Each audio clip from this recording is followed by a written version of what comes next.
Hello, good afternoon, Tribuners. Welcome back with me, Mutiara, in Indonesian News of Tribun Lampung. We will present you an updating and interesting information from every place in Indonesia. And here the complete news. The first news comes from Java. Jakarta and its surroundings are threatened by extreme weather or storm. Acting Governor of DKI Jakarta, Heru Budi Hartono, said that private employees working in Jakarta may work from home or if extreme weather occurs. Hari added that his party would also convey an appeal regarding potential disasters such as a tornado in late 2022 to early 2023. On the other hand, Heru said the work from home policy, apart from avoiding the potential for extreme weather, could also reduce congestions, especially ahead of the New Year 2023. In addition, he said the DKI provincial government would coordinate with the National Research and Innovation Agency, the Indonesian National Air Force, and the DKI Jakarta Regional Disaster Management Agency to anticipate the potential for extreme weather starting December 28. Then said Heru, the DKI provincial government also allows for actions such as directing rivers to weather modification technology to anticipate other extreme weather. A major storm is predicted to threaten the capital city of Jakarta and surrounding cities this Wednesday. This information stemmed from information submitted by Research and Innovation Agency, National Research and Innovation, Erma Yuli Hastin said that the areas of Jakarta, Bogor, Depok, Tangerang, and Bekasi have the potential to experience severe storms.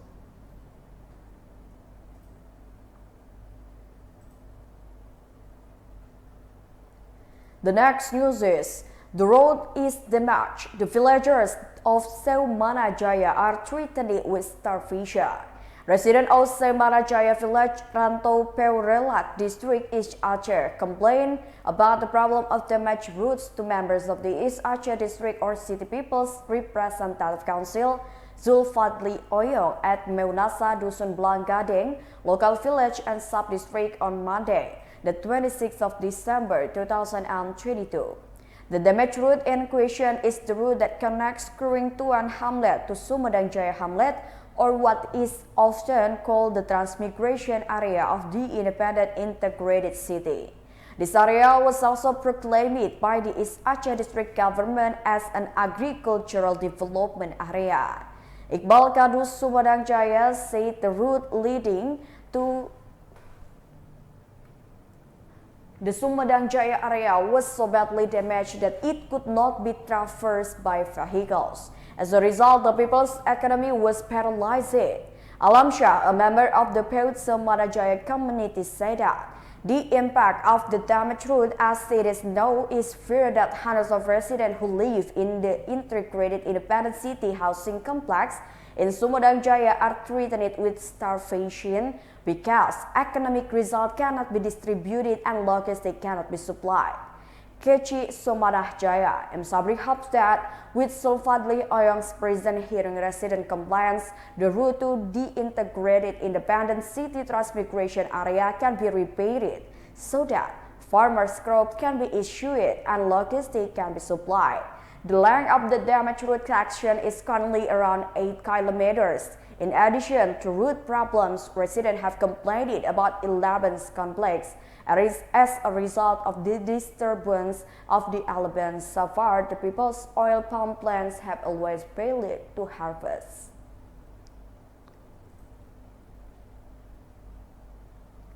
The next news is strong winds hit Southeast Sulawesi, causing hundreds of houses to be damaged.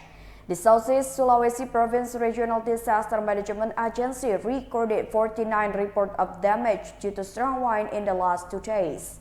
49 reports of damage due to the strong winds included resident houses and shanties in 6 areas in Southeast Sulawesi. Head of the Emergency Management and Logistics Division for the Southeast Sulawesi Regional Disaster Management Agency, Dedet Ilnari Yusta, said The 6 regions are Buton, Central Buton, South Buton, Bombana, Kolaka, and Bau-Bau regencies. That explained from the reported data the impact of the damage due to the weather storm winds hit resident houses and selling stalls, especially for areas close to the seafront. As per damage in Buton Regency, Southeast Sulawesi Province, 24 houses and 12 karamba belonging to residents were damaged. In addition, the evacuated residents also need basic food assistance, temporary housing, and clean water. In Buton, as many as 55 residents fled because their houses were damaged, with a total of 13 houses damaged. Meanwhile, in Bombana, a resident's house was damaged by a falling tree and an abrasion barrier was broken by the waves. In Bau-Bau City, continued that reports of damage to the stall of residents affected by the bad weather storm winds occur at Wameo Market. Dedet Ilnari said that currently the Regional Disaster Management Agency for 17 regencies and city is still monitoring, especially when the extreme weather of the rainy season and strong wind will occur at the end of the year.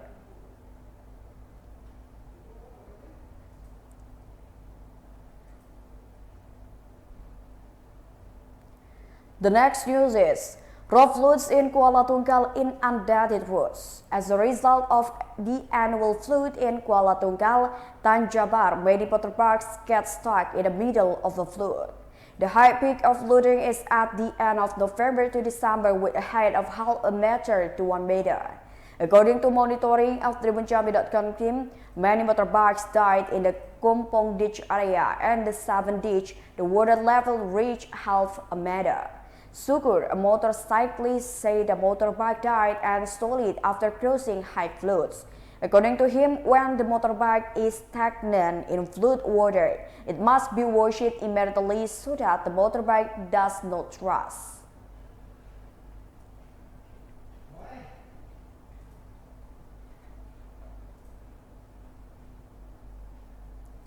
The next news is 10,000 liquor bottles were destroyed. On behalf of the 2023 New Year, 22,000 bottles of alcoholic liquor were destroyed by the Bogor City Resort Police on Monday, the 26th of December 2022. By using a stump car, tens of thousands of this liquor was run over without a trace. Susatyo explained the destruction of 1,000 bottles of alcohol was a result of operation that began in mid-2020. These thousands of bottles of alcohol at Susatyo were the result of a joint operation from the Bogor City Resort Police. Head of the Narcotics Unit Police Commissioner Agus Susanto said that thousands of bottles of this alcohol were obtained from several illegal sellers who were found in a number of areas in Bogor City. Agus explained this area was detected by the coordination of the Bogor City Resort Police.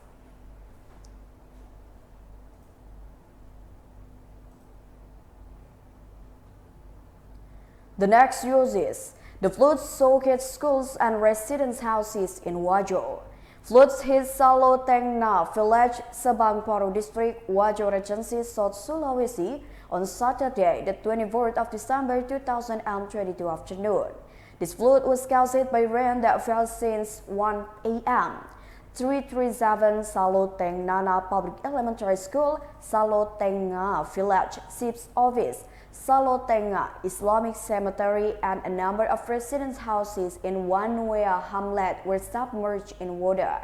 According to a local resident, Amin, the flood was caused by a shipment of water from Shopping Regency, which has a plateau. The head of Salotengna Village, Jamaluddin, confirmed this. He said the floods were sent from several areas such as Buludua, Kamba, and Sopeng. In addition, he admitted that he had repaired several embankments in his village.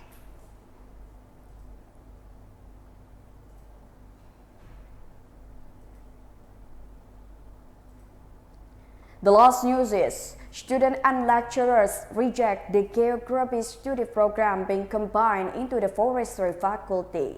The change in the name of the Faculty of Forestry in the Faculty of Forestry and Geography at Lambung Mangkunat University was rejected by students and lecturers alike. One of them was voiced by the chairperson of DULM Faculty of Forestry Student Representative Council, Muhammad Arif Hafiz Zain, on Monday, the 26th of December 2022. In the action in front of the campus building with hundreds of his colleagues, Arif said he wanted to maintain the name of faculty, namely the ULM Faculty of Forestry. The change in nomenclature and the merging of the geography study programs is feared to have the potential to cause a decrease in accreditation at the Faculty of Forestry. As a result of the student refusal, the ULM Faculty of Forestry lecturers, deans, and senate immediately held an internal meeting. The result was determined by 2 points. First, all lecturers and students refused to enter the geography study program at the Faculty of Forestry. The second point is that all lecturers and students reject the change in the name of the Faculty of Forestry to the Faculty of Forestry and Geography.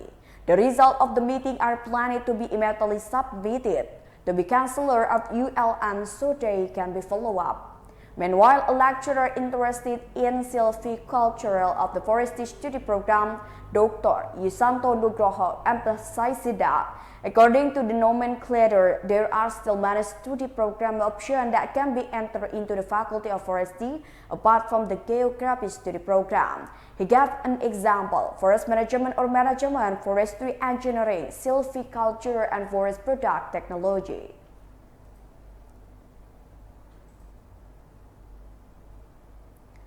Well, I think that's all the news for today with me, Mutiara. Don't forget to follow us in YouTube Tribun Lampung News Video, Facebook Tribun Lampung, Instagram and TikTok account of Tribun Lampung for further information. Thank you for watching and have a nice day.